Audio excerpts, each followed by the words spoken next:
Olá, o Nesp Notícias desta segunda-feira fala sobre segurança no seu ambiente de trabalho. Esse é o tema da nossa entrevista do dia. E tem mais. No último fim de semana antes da eleição, panfletagem ganha as ruas de Bauru. Em Botucatu, pesquisadores apresentam novos equipamentos que facilitam a vida de quem planta eucalipto.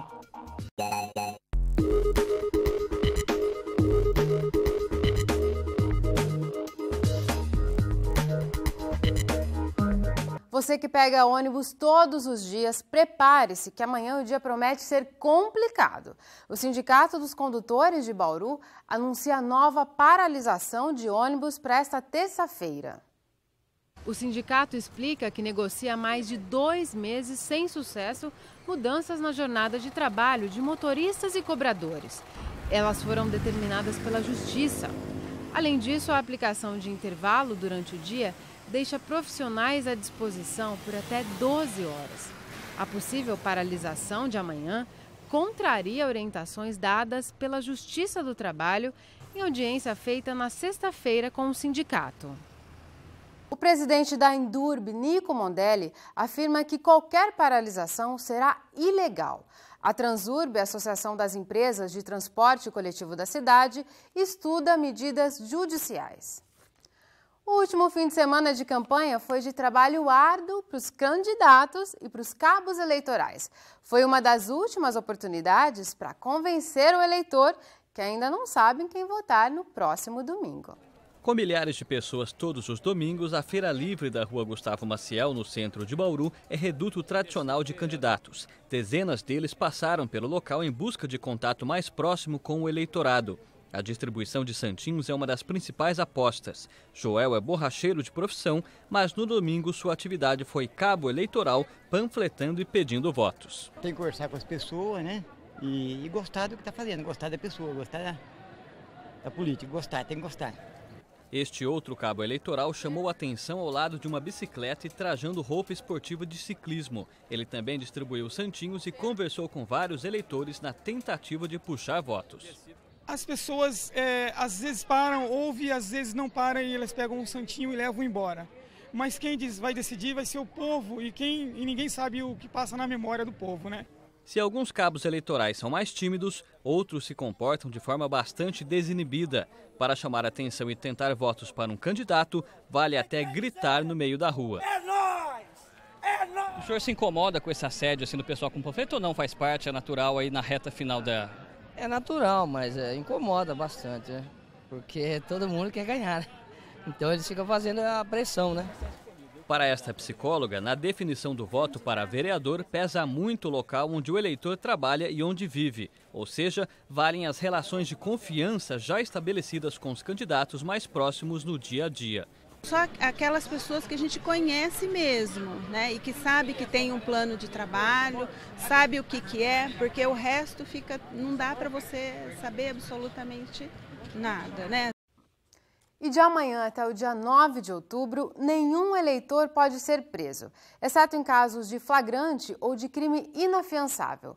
A medida é tomada para evitar que as pessoas sejam impedidas de votar no domingo. Veja agora quais são os próximos compromissos de campanha dos candidatos.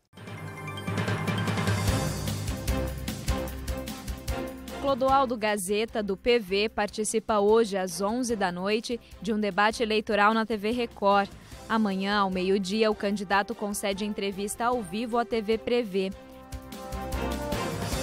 Chiara Ranieri, do Democratas, participa do debate da TV Record hoje à noite. Amanhã ela visita empresas da cidade às 8 da manhã. Às 2 da tarde, a candidata faz caminhada em bairros e às 7 da noite se reúne com membros da coligação.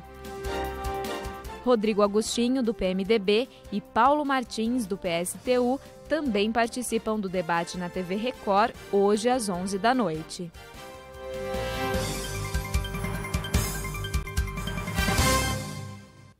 Começou a valer na semana passada uma nova regulamentação do Ministério do Trabalho que define medidas de proteção para quem trabalha em altura. Estima-se que no Brasil, 40% dos acidentes no ambiente profissional sejam decorrentes de quedas. O diferencial da nova norma em relação ao que já existia é que ela trata exclusivamente do trabalho em altura. As exigências ficaram mais rigorosas e passam a valer para qualquer tipo de empresa. Você confere agora uma reportagem que preparamos sobre os cuidados que todo empregador deve ter com os funcionários. Por outro lado, o trabalhador também precisa seguir as normas de segurança. O visual não é muito elegante, mas para alguns profissionais, esses itens são essenciais para a segurança. Eles são conhecidos como EPI, sigla para Equipamentos de Proteção Individual. Cada atividade tem regras específicas sobre quais equipamentos devem ser usados. O capacete é o mais básico, mas não adianta nada não proteger os olhos ou deixar as mãos descobertas. E em locais barulhentos, protetores auriculares, para não perder a audição. Não esquecendo de citar para os trabalhos em altura, em indústrias e construção civil, a utilização do cinto de segurança. É obrigatório e tem uma norma regulamentadora. Algumas atividades oferecem riscos constantes, como a construção civil. Respeitar as regras e usar os materiais de segurança já são um grande passo para reduzir os perigos. Num canteiro de obras não são apenas os equipamentos de proteção individual que evitam acidentes. Alguns itens protegem os trabalhadores de forma coletiva, como esse protetor de ferragens, que evita que alguém se machuque em objetos perfurantes. Além dele, essa armação de madeira, conhecida como bandejão, e essa grade de metal, chamada de proteção periférica, evitam que tijolos e outros objetos caiam dos andares mais altos. E esse duto para entulho evita que algo caia na cabeça de quem passa embaixo das janelas. Individuais ou coletivos, as empresas são obrigadas a oferecer as condições ideais para que os funcionários façam seu trabalho. Quando você contrata o trabalho de uma pessoa, você não pode causar danos à saúde a essa pessoa. Você está contratando o trabalho dela, não a saúde dela, não é? Então, você tem que, como empresário, tem que verificar o cumprimento integral da legislação, que é vasta e prevê quase todas as situações, né? E mesmo que a empresa ofereça todas as condições para o trabalhador, a atenção nunca é demais. Tem que ser conscientizado do que ele vai fazer, a tarefa que ele vai executar naquele dia, tem que ser analisado o risco que ele vai ter e ele tem que saber se proteger desse risco. A gente fala mais sobre esse assunto ainda hoje com José Eduardo Rubo, gerente regional do trabalho. E já no próximo bloco, você vai conhecer esta colheitadeira que deixa o trabalho de agricultores de Botucatu mais fácil.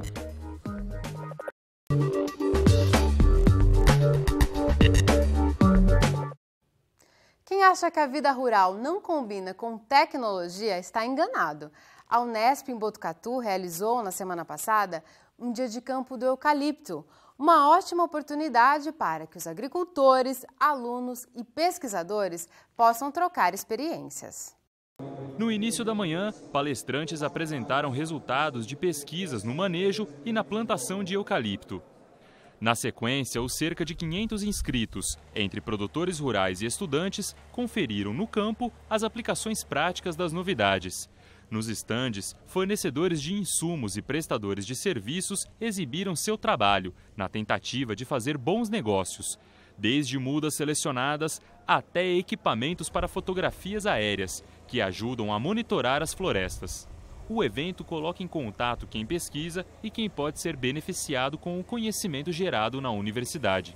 O evento do Dia de Campo é muito importante para a Faculdade de Ciências Agronômicas porque ele faz a interação, a integração e a transferência do conhecimento gerado na universidade para o pequeno e para o médio produtor rural ou médio e pequeno produtor florestal que quer começar uma atividade na nossa região ou no nosso estado. Este maquinário, ao mesmo tempo que insere a muda no solo, injeta um gel. O produto não poluente retém líquido e mantém a planta umedecida durante 15 dias, para reduzir o risco de mortalidade e melhorar a produção.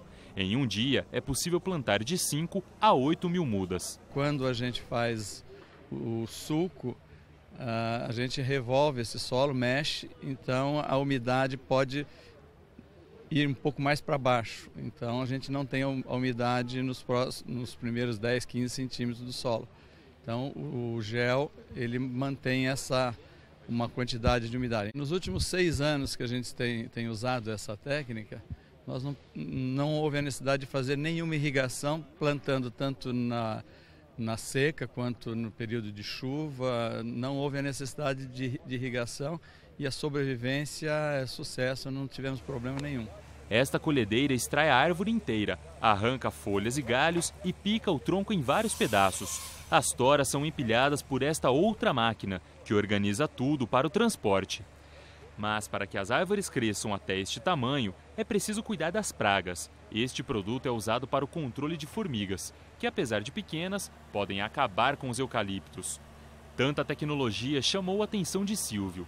Ele, que tem criação de gado na região de São Carlos, decidiu apostar na diversificação e ainda neste mês vai começar a plantar uma floresta na propriedade. Eu acho que isso daí é uma segurança. A gente que mexe com a agricultura, com a pecuária e temos um frigorífico, eu acho que é muito importante a segurança que dá da gente ter mais um produto na mão, entendeu? Numa emergência, numa determinada situação aí, você tem um produto a mais. Bom para os produtores, produtivo também para os alunos. Nada como presenciar a teoria tomar forma no campo. Eu acho que traz tudo que você vê na prática dentro da aula, né? Você coloca em prática, você vê a praticidade, a utilidade da técnica e você entra em contato com muitos produtores também. É muito importante isso pra gente, ter o contato com o cliente, ter o contato com o produtor, ter o contato com as empresas. Os números justificam tantas pesquisas e investimentos. O Brasil tem 4 milhões e 700 mil hectares de área plantada. É o segundo maior produtor mundial, atrás apenas da Índia. Países da Europa, China e Estados Unidos são os principais destinos dos produtos que saem dessas florestas.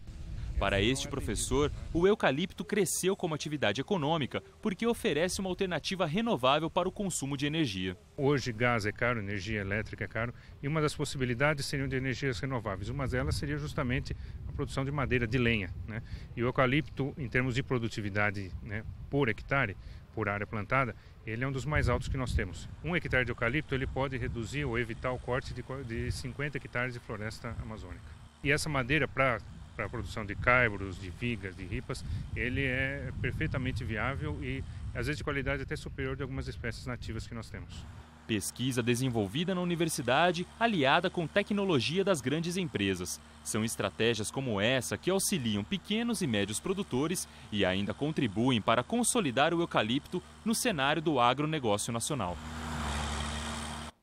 Há 19 anos, as árvores do bosque da comunidade ganham uma companhia poética, a exposição de trovas, que traz consciência ambiental e arte para os visitantes. Foi aberta neste domingo a 19ª edição de Exposição de Trovas da União Brasileira de Trovadores. Dona Erci é delegada e vai nos dar algumas informações. Quantas trovas aproximadamente serão expostas aqui? Eu acredito que agora, no momento, nós estamos com mais ou menos umas 400 trovas. Mas nós ainda temos trovas para serem expostas. Tá? O bosque tem muitas árvores, né? E então, quando você olha, por exemplo, de lá de cima, você vê uma árvorezinha sem uma trova, dá a impressão que até ela reclama. Por que as trovas são expostas junto dos troncos das árvores? Porque elas são ligadas à ecologia, é sempre uma mensagem que a gente quer passar sobre a ecologia, preservação da natureza, especialmente. Nós queremos exatamente despertar essa consciência ecológica do nosso povo. Muito obrigado.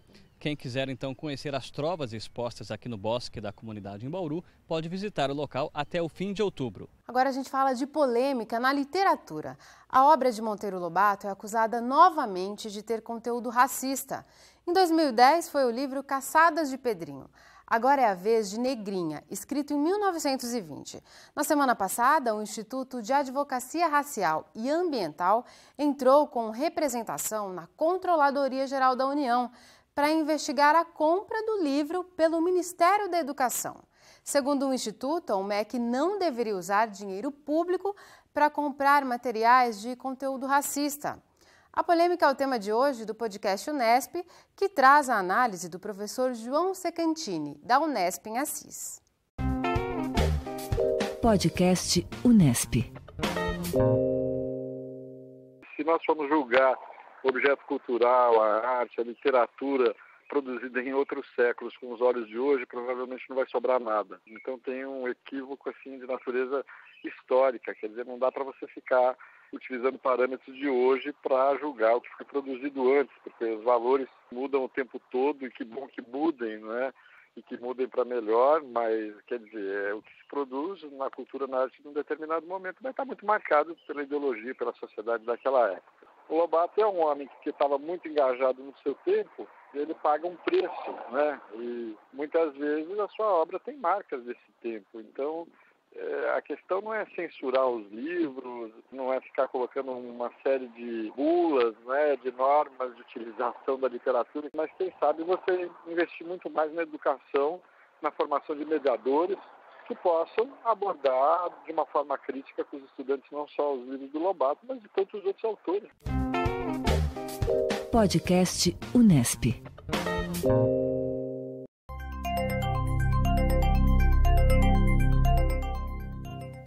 O fim de semana já foi um pouco mais quente, ainda bem, né? Porque estava muito frio.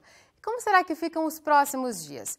O meteorologista André Deco traz mais informações. As condições para a chuva aqui na região de Bauru no decorrer dessa semana são bem pequenas. Entrando no mês de outubro, especialmente a partir da segunda quinzena, a gente tem o retorno da estação chuvosa. A gente agora passou por um período mais seco do ano, que é de maio até setembro, que de uma certa forma foi um pouco anômalo, falando em especial de junho, que choveu bem acima da média, em julho, agosto e até o finalzinho de setembro, praticamente não houve chuva aqui em Bauru, né? Ficamos um período de estiagem de 63 dias, né? Na semana passada e retrasada que a gente teve um volume de chuva maior, né? Rompendo esse período tão longo de estiagem. A gente teve na semana passada uma intensa massa de ar frio polar que varreu não só a região sul do país, mas também a região sudeste, com valores inferiores de temperatura mínima abaixo de 10 graus.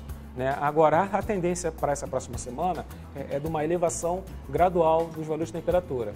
A gente deve ter no período da tarde temperaturas acima de 30 graus e mínimas em torno de 17, 19, 20 graus.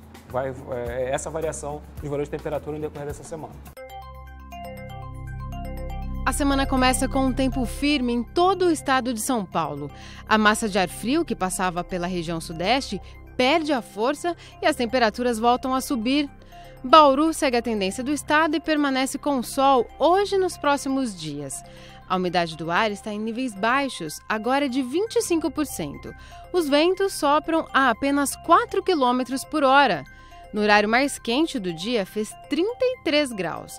Amanhã sobe ainda mais e pode chegar a 34. Em Piratininga, a máxima fica em 33 graus. Em Agudos, os termômetros não devem passar dos 32. No próximo bloco, a gente volta a falar sobre segurança no trabalho. O gerente regional do trabalho, José Eduardo Rubo, é o nosso convidado na entrevista do dia. Voltamos já!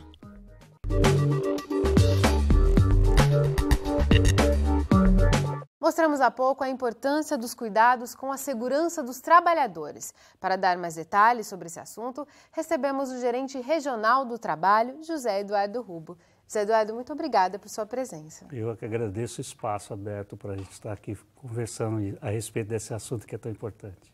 Com certeza.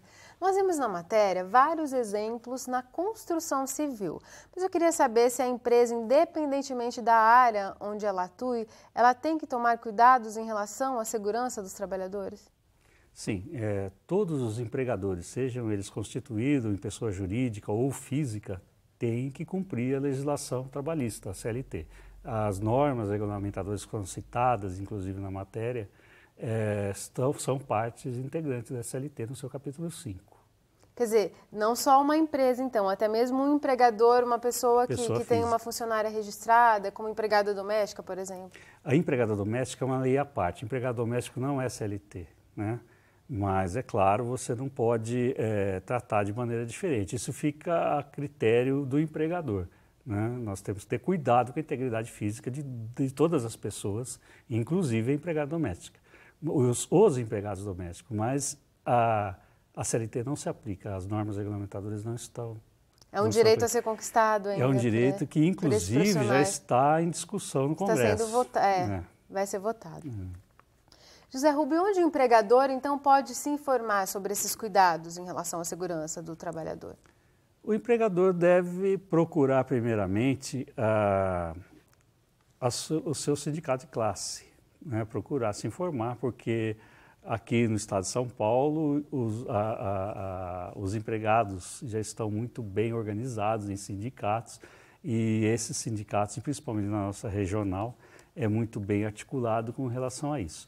Mas há também a possibilidade de nos visitar no Ministério do Trabalho, tem que ser pessoalmente, para dirimir essas dúvidas. Há um plantão fiscal lá, né, em que o trabalhador pode se consultar.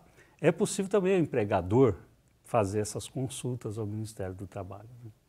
Você me explicava durante o intervalo que aqui Bauru tem essa gerência regional do trabalho e do emprego, mas há outras instituições que olham, que cuidam dessa relação no ambiente do trabalho, né? Sim, cada uma delas tem o seu papel, né? Então, existe o Ministério do Trabalho e Emprego, que é um órgão federal ligado ao Poder Executivo, com a atribuição da fiscalização do cumprimento da lei trabalhista.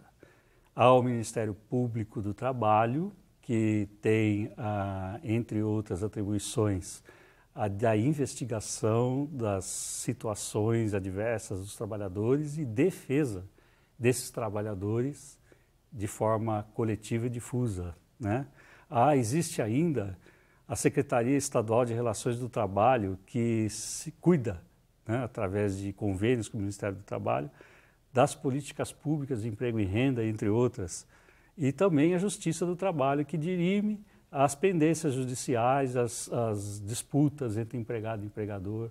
E essas instituições todas, vocês reparam, levam o nome trabalho no seu nome. Então existe bastante complexo, né? uma certa mistura, né, do cidadão, que não tem obrigação, né, de saber qual é a diferença de uma e de outra, né, e acaba misturando uma com a outra. Mas todas estão aí para garantir a boa relação de trabalho entre os empregadores e empregados. Então, só deixando claro, a gerência regional pela qual você responde é responsável pela fiscalização. Ela é responsável pela fiscalização, pelas profissões regulamentadas, pela emissão da carteira do trabalho, pelo controle do seguro-desemprego e outras atribuições que são de lei, né, garantidas pela CLT. Então, vocês recebem denúncias lá também? Existe a possibilidade da denúncia, né? Normalmente é feita pelos sindicatos representantes dos trabalhadores, das categorias. São 55 municípios, mais de 200 sindicatos, né? Então, geralmente o trabalhador leva a queixa para o sindicato? A primeira coisa é o sindicato, né?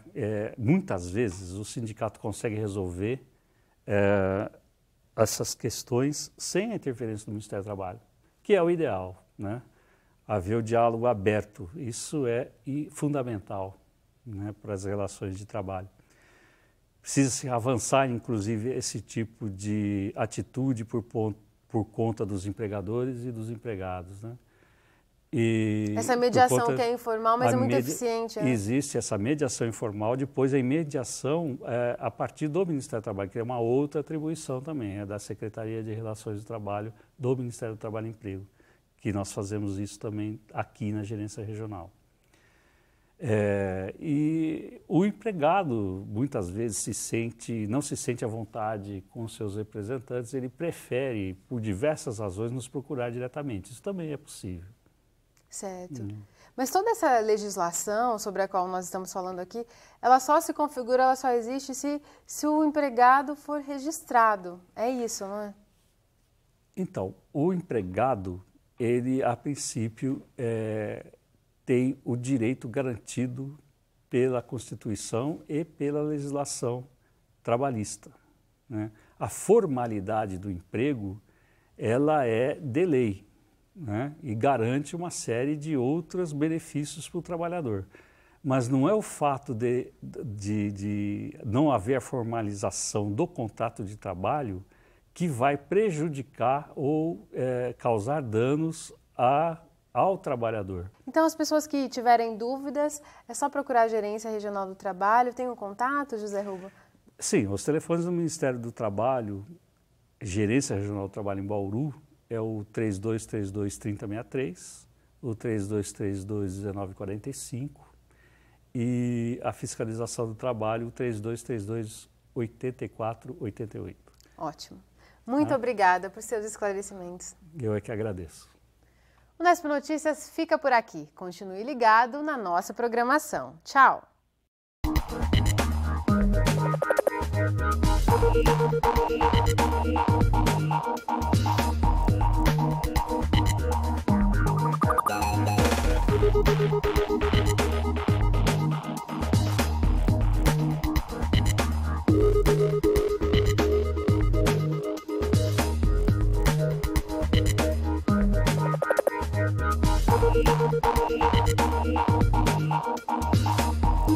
you.